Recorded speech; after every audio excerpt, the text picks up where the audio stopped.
Mga pagbasa ng mga salita ng makapangyarihang Diyos ukol sa paghahangad sa katotohanan. Paano hangarin ang katotohanan? 13. Ang tatlong kategorya ng mga tao batay sa kanilang mga pinagmulan.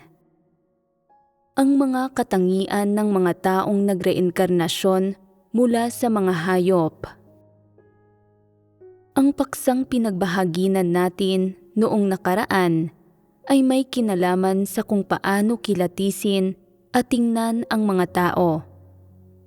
Masasabing interesado ang mga tao sa ganitong uri ng paksa, pero dahil medyo espesyal ang paksang ito, at may kaugnayan sa mahalagang isyu ng kinabukasan at tadhana ng mga tao, nagdudulot ito sa mga nakikinig ng ilang damdaming naiiba sa mga napupukaw ng ibang mga aspekto ng katotohanan.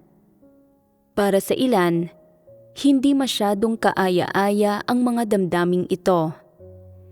Pagkatapos marinig ang paksang ito, maaaring makaranas ang ilang tao ng malaking pagkabagabag sa kalooban at iyong mga manhid ay maaaring makaranas din ng kaunting pagkabagabag sa kalooban. Tama?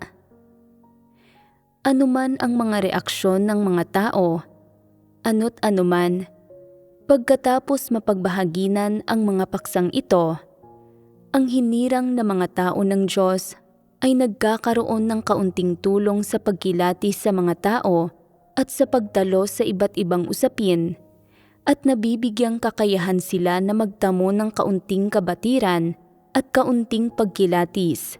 Tama? Noong nakaraan, pinagbahaginan natin ang ilang pagpapamalas at katangian ng mga taong nagreinkarnasyon mula sa mga hayop. Kung gayon, ano ang mga pangunahing katangian ng ganitong uri ng mga tao?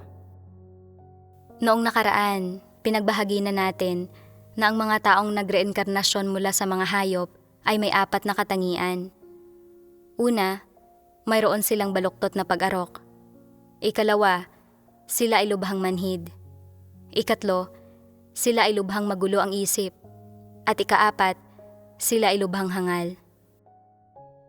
Ang 4 na katangiang ito, ang mga esensyal na katangian ng mga taong nagreinkarnasyon mula sa mga hayop. Kung gayon, natukoy na ba ninyong lahat kung ano ba talaga ang mga esensyal na pagpapamalas ng ganitong uri ng mga tao?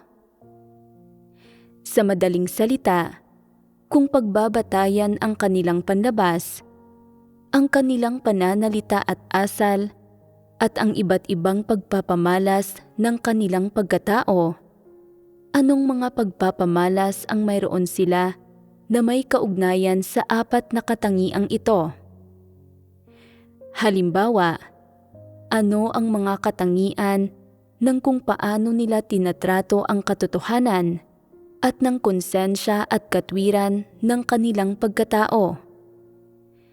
Siyempre, ang mga katangiang ito ay pangunahing nasasaklaw sa loob ng 4 na katangian ng baluktot na pag-arok, pagkamanhid, pagiging magulo ang isip at kahangalan. Tama?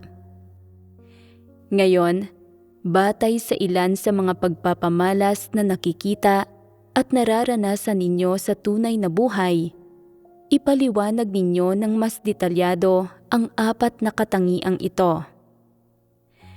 Ano pang ibang mga pagpapamalas ang alam ninyo? Halimbawa, ang mga taong nagreinkarnasyon mula sa mga hayop ay napakamanhid. Kung tutukuyin mo ang problema nila sa pamamagitan lang ng pagbibigay ng isang simbolikong halimbawa, hindi pa rin nila ito mauunawaan kahit pa sabihin mo sa kanila ang tungkol sa problemang ito ng ilang beses. Kaya, kailangan mong sabihin ng tahasan, ikaw ang tinutukoy ko. para mapagtanto nilang tungkol ito sa kanila. Kung hindi, ipapalagay nilang tungkol ito sa problema ng ibang tao na wala itong kaugnayan sa kanila at iisipin nilang maayos naman ang ginagawa nila. Hindi ba't pagkamanhid ito? Kailangan mo pang ilagay ito sa mismong harapan nila para lang tumugon sila ng bahagya. Kung gayon, kaya ba nilang maarok ang katotohanan? Hindi. Bakit hindi nila kayang maarok ang katotohanan? Dahil mabagal silang tumugon at hindi nila maunawaan ang kahulugan ng mga salita ng Diyos. Kapag tinutukoy ng iba ang mga problema nila, isang doktrina o isang regulasyon lang ang kanilang naaarok. Hindi nila ito kayang arokin mula sa isang positibong perspektiba at sa gayon ay imposible para sa kanila na magkaroon ng positibong pagpasok. Ito ay kawalan ng abilidad na umarok. Sa usapin ng pagkamanhid, kapag may tumukoy sa isang uri ng kalagayan, sadyang hindi nila napagtatanto kung ano ang kinalaman nito sa kanila, kung mayroon ba talaga silang ganitong uri ng kalagayan o wala, at kung mayroon ba talaga sila mismo ng ganoong uri ng problema. Hindi nila mapagtanto ang mga bagay na ito ni maunawaan ang sinasabi ng ibang tao. Kahit natukuyin mo pa kung aling bagay ang ginawa nila, aling mga salita ang sinabi nila, o aling pagpapamalas ang ipinakita nila sa isang partikular na araw at alam nilang sila ang tinutukoy mo, ang naaarok lang nila ay isang usapin, isang pahayag o isang pangungusap, at isinasaulo nila ito sa isang malabo at mababaw na paraan. Pagkatapos itong maisaulo, kumakapit na lang sila sa isang regulasyon. Huwag sabihin ang mga salitang iyon at huwag gawin ang mga bagay na iyon. Gawin ang mga bagay na ito at kumilos sa ganoong paraan. Kaya nilang kumapit sa regulasyong ito habang buhay, tumatangging tumanggap ng pagbabahaginan ni numan, at kahit pa 10 kabayo ay hindi sila mahihila palayo. Habang nagbabago ang sitwasyon, dahil sa mga pagbabago sa panahon, mga heograpikal na kapaligiran, mga tao, pangyayari, at bagay, at iba pa, sinasabi mo sa kanila na hindi nauubra ang pagkilos sa paraang ginawa nila noon at na kailangan nilang iangkop ang kanilang diskarte o estratehiya. Bagamat hindi naman talaga nagbago ang prinsipyo, hindi nila ito kayang maarok. Sinasabi nila, "Napakaraming taon na akong nagsasagawa sa ganitong paraan at sa pakiramdam ko ay ayos lang naman ito. Nagsasagawa ako batay sa pakikipagbahaginan ng mga leader at manggagawa, maraming taon na ang nakalipas. Bakit ko dapat baguhin kung paano ako nagsasagawa?" Mayroon pa nga silang batayan, pero sa realidad, kumakapit lang sila sa isang regulasyon sa loob ng maraming taon nang hindi nila mismo ito napagtatanto o nalalaman. Pagdating sa katangian ng pagkakaroon ng baluktot na pag-arok, karamihan sa mga taong nagreinkarnasyon mula sa mga hayop ay nagpapakita ng mga pagpapamalas ng baluktot na pag-arok. Ang paraan nila ng pag-iisip ay naiiba sa paraan ng mga normal na tao. Ang kanilang mga ideya ay labis na di pangkaraniwan, kakatwa, at kung minsan ay lubhang hindi inaasahan. Sadyang hindi mo lubos na maisip kung bakit sila mag-iisip sa ganoong paraan at hindi mo kailanman inakala na may sino man sa mundong ito na magsasaalang-alang sa mga issue sa ganoon kakakatuwang paraan. Maaari kang mapatigagal sa kanilang mga ideya. Ito ay dahil ang mga taong may normal na pag-iisip ay karaniwang nag-iisip ng mga issue ayon sa isang normal na paraan ng pag-iisip, samantalang ang paraan ng pag-iisip ng mga nagreenkarnasyon mula sa mga hayop ay labis na kakaiba. Madalas silang magpahayag ng ilang kakatwa at di pangkaraniwang mga pahayag, at kapag narinig sila ng isang taong may normal na pag-iisip, magugulat ang taong iyon. Kung susubukan mong sundan ang kanilang paraan ng pag-iisip para isaalang-alang ang isang issue, matutuklasan mong ito ay labis na kakatwa at walang patutunguhan.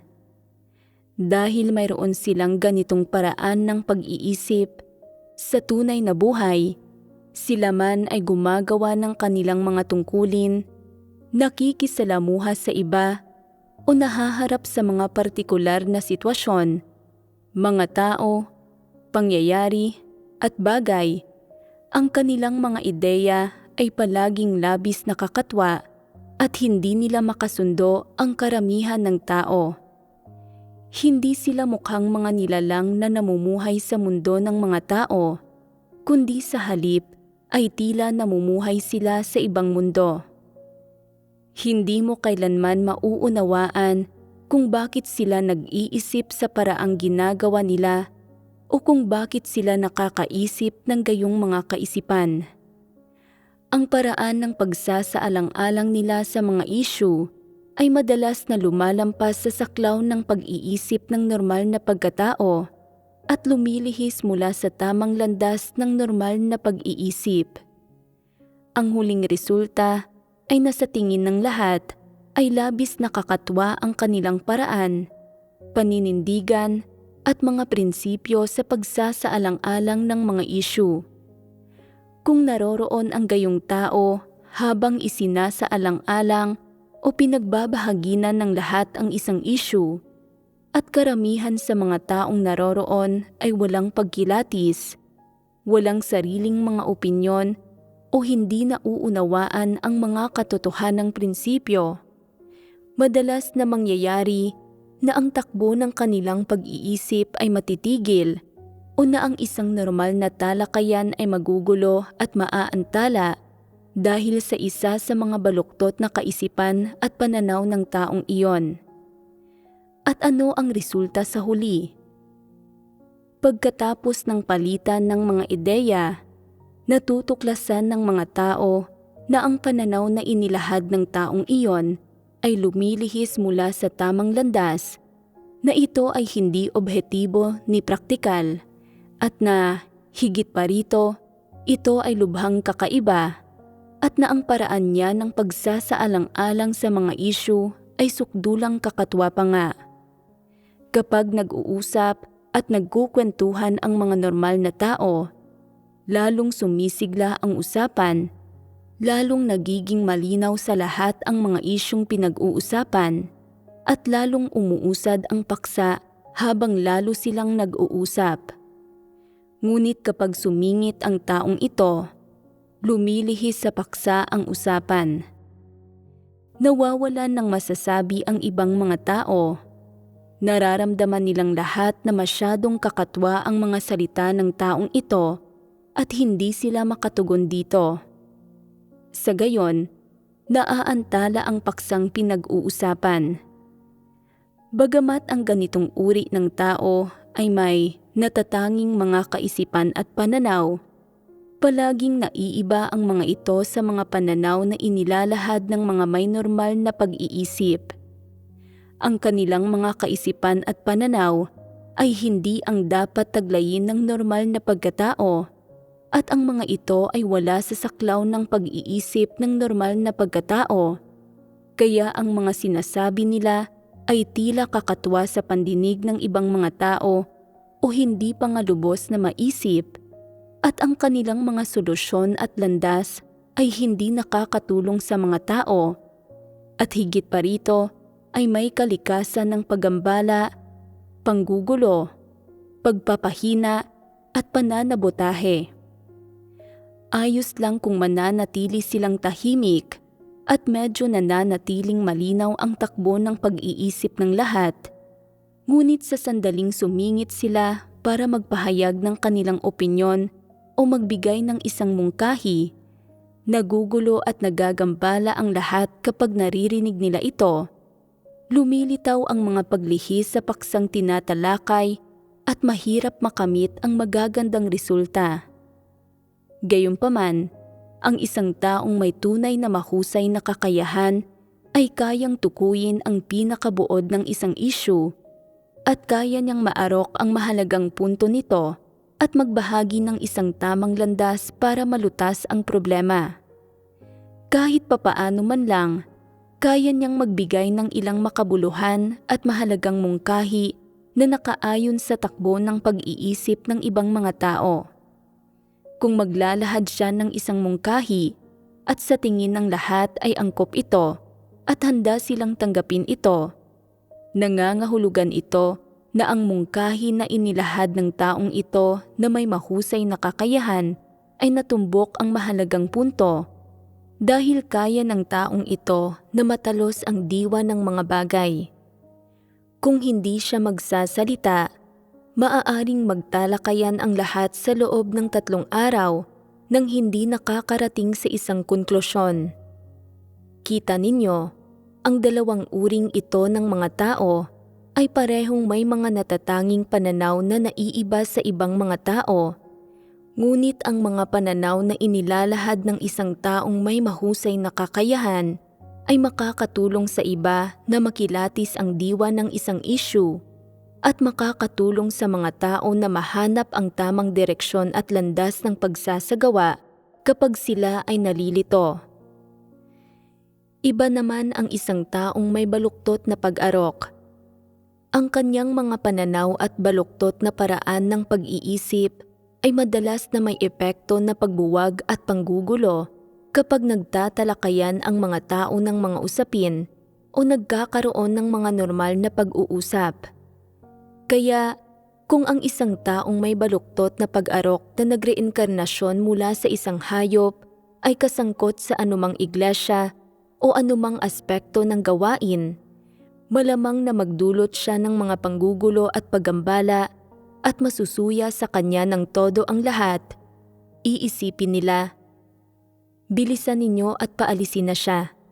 Masyado siyang nakakainis. Nagsasalita siya ng mga walang kaugnayang kalokohan araw-araw pero itinuturing pa rin ang sarili niya na napakalalim. Gayong sa realidad, ang sinasabi niya ay pawang mga maling kaisipan. Sa simula, maaaring idolohin siya ng ilang tao, ngunit sa paglipas ng panahon, makikilatis siya ng mga ito at sasabihin nila, walang anumang malalim na kabatiran ang taong ito. Nagkukunwari lang siyang isang matalinong tao buong araw sa isang di natural na paraan. Ang totoo, ang mga pananaw at ideyang inilalahad niya ay lubos na baligho at sadyang walang kinalaman sa mga isyung dapat pangasiwaan. Magsisimulang mairita at masuklam sa kanya ang mga ito. Kaya, kung ang ganitong uri ng tao ay responsable para sa ilang lubhang teknikal o propesyonal na gawain o gumagawa ng ilang mahalagang gawain habang gumagawa ng kanyang tungkulin, mabilis siyang magdudulot ng inis sa iba dahil ang mga pananaw at hinihingi na kanyang inilalahad ay palaging iniiwan ang mga tao na hindi makapaniwala at hindi sigurado sa angkop na paraan ng pagkilos. Kung siya ay isang ordinaryong tagasunod lamang na sumusunod lang sa mga tagubilin at utos, madalas nalilitaw ang ilang paglihis sa mga bagay na ginagawa niya. Ang mga leader, manggagawa at mga nakapaligid sa kanya ay kailangang patuloy na subaybayan at pangasiwaan siya. Sa sandaling maalis sa kanya ang paningin ng mga ito, magkakamali siya at palaging kailangang tulungan siya ng iba na itama at remedyohan ang kanyang mga pagkakamali at ayusin ang mga gulong iniwan niya. Sa huli, Kapag nakita ng lahat na wala ng pag-asa ang ganitong uri ng tao, sasabihin ng mga ito, palagi siyang nagdudulot ng mga panggugulo dito at walang sino man ang napapayapa. Hindi ba siya pwedeng paalisin? Hayaan siyang pumunta kung saan man niya gusto. Iyon ang magiging reaksyon ng lahat. Sa simula, pagpapasensyahan siya ng mga ito, iisipin, lahat tayo ay magkakapatid. Wala sa atin ang may mataas na tayog at mababaw ang pagkaunawa natin sa katotohanan. Suportahan at tulungan natin ang isa't isa. Ngunit sa katagalan ng pakikipag-ugnayan sa kanya, makikita ng mga ito ang tunay niyang pagkatao. Lumalabas na ang isyu niya ay hindi ang pagkakaroon ng mababang tayog, may problema sa kanyang kakayahan at pagkaarok. Hindi sa mababaw ang kanyang pag-arok o isip bata siya. Sa halip, baluktot ang kanyang pag-arok. Ang paraan niya ng pagtingin sa mga bagay at ang kanyang mga kaisipan at pananaw ay labas sa saklaw ng normal na pag-iisip at madalas na iba ang kanilang mga opinyon sa opinyon ng lahat. Tumatanggi silang tanggapin ang sinasabi ng iba kahit na ito ay tama at hindi sila makikinig sa anumang uri ng paliwanag. Sa sandaling manindigan sila sa sarili nilang ideya, kahit pa 10 kabayo ay hindi sila mahihila palayo mula rito. Ibig sabihin, hindi nila kayang mapag-iba ang mabuti sa masama. Ang mga bagay na itinuturing nilang mabuti sa kanilang mga kaisipan at pananaw ay para sa mga taong may pag-iisip ng normal na pagkatao, pawang mga baluktot na bagay, mga bagay na hindi mailalabas sa publiko. Ang kanilang mga pananaw ay hindi lang isip bata o mababang uri at walang halaga. Sadyang hindi mga kaisipan o pananaw ang mga ito na nagmumula sa pag-iisip ng normal na pagkatao. Kaya, hindi makasundo ng ganitong uri ng tao ang karamihan sa mga tao. Hindi ito dahil sa isang tiwaling disposisyon o sa mga balakid na dulot ng pagkakaiba sa mga gawi sa pamumuhay o pagkakaiba ng mga wika, at tiyak na hindi ito dahil sa paggawa nila ng ilang masasamang gawa o pagpapakita ng mga kakatuwang pag-uugali. Pangunahin itong dahil sa mga katangiang ito na ipinapakita ng kanilang pagkatao, baluktot na pag-arok, pagkamanhid, pagiging magulo ang isip, at kahangalan na siyang dahilan kung bakit imposible para sa kanila na makasundo ang karamihan sa mga tao.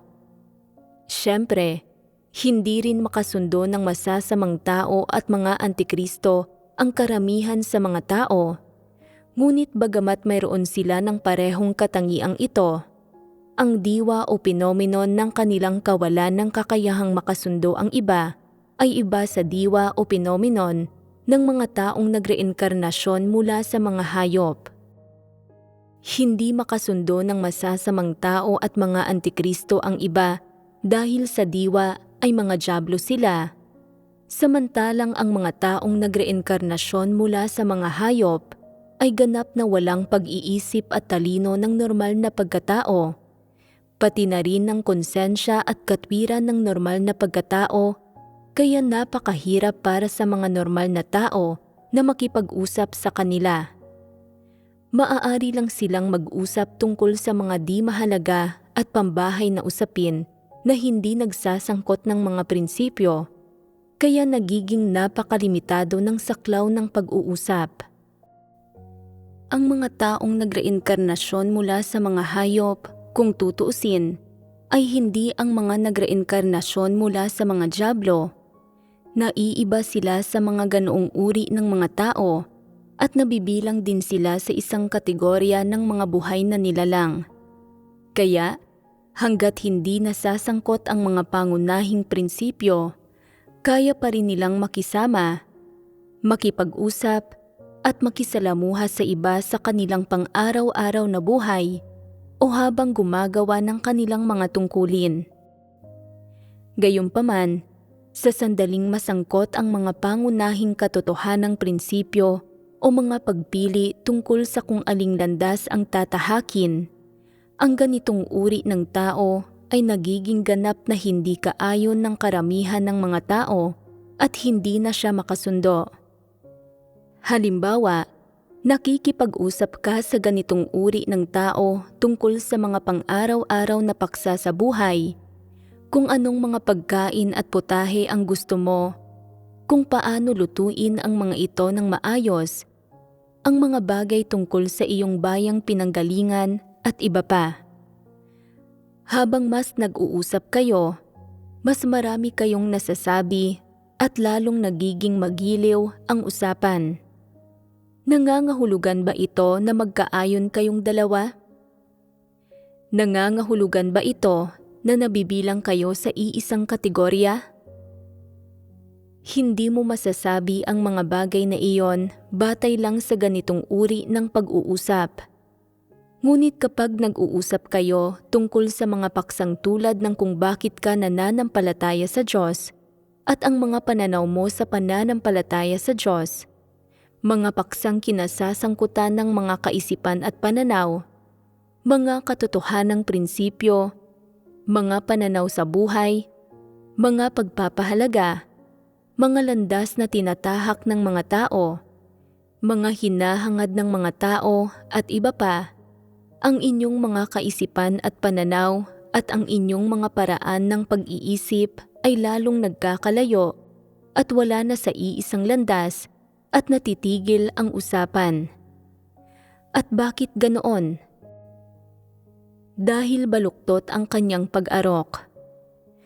Noong una mo siyang marinig na magsalita, iniisip mong medyo matalas siya, ngunit sa paglipas ng panahon ay natutuklasan mong mga salita at doktrina lang ang sinasabi niya at medyo mayabang siya.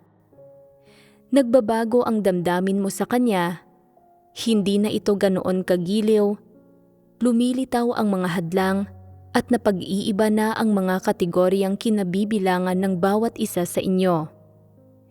Tingnan ninyo, kapag tinatalakay ninyo ang buhay pamilya o ang inyong personal na nakaraan, o nag-uusap kayo tungkol sa mga paksang saklaw ng pang-araw-araw na buhay tulad ng pagkain, inumin, paglilibang, mga hilig at mga libangan, nakakapag-usap pa rin kayo. Ngunit sa sandaling mapunta ang usapan sa mga kaisipan at pananaw, mga katotohanang prinsipyo, mga pananaw sa buhay, mga pagpapahalaga, mga landas sa buhay o mga saloobin sa Diyos at sa tungkulin, natitigil ito. Nagbabago ang pananaw mo sa Kanya at nagbabago rin ang pananaw niya sa iyo. Nagsisimula kang makaramdam ng kaunting inis sa Kanya sa iyong puso at nagkakaroon ng mga hadlang sa iyo ang puso niya. Hindi Kanya gusto at hindi mo rin siya gusto. Unti-unti, nagkakalayo kayo at hindi na kayo magkaintindihan. Sa gayon, napag-iiba ang iba't ibang kategorya ng mga tao. Sa makatwid, para makilala kung sa aling kategorya nabibilang ang isang tao, dapat tingnan kung ano ang abilidad niyang umarok, kung nagtataglay ba siya ng konsensya at katwiran ng isang normal na tao, at kung mayroon ba siyang normal na pag-iisip at talino. Para naman sa ganitong uri ng tao na nagreinkarnasyon mula sa isang hayop, hindi na tayo partikular na magbabahaginan tungkol sa kanya. Susunod, magpapatuloy tayo sa pagbabahaginan tungkol sa dalawa pang uri ng mga tao.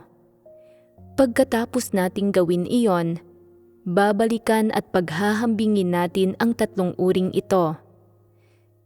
Sa pamamagitan ng paghahambing na ito, magiging lalong malinaw at tiyak kung paano kilatisin ang tatlong uring ito ng mga tao.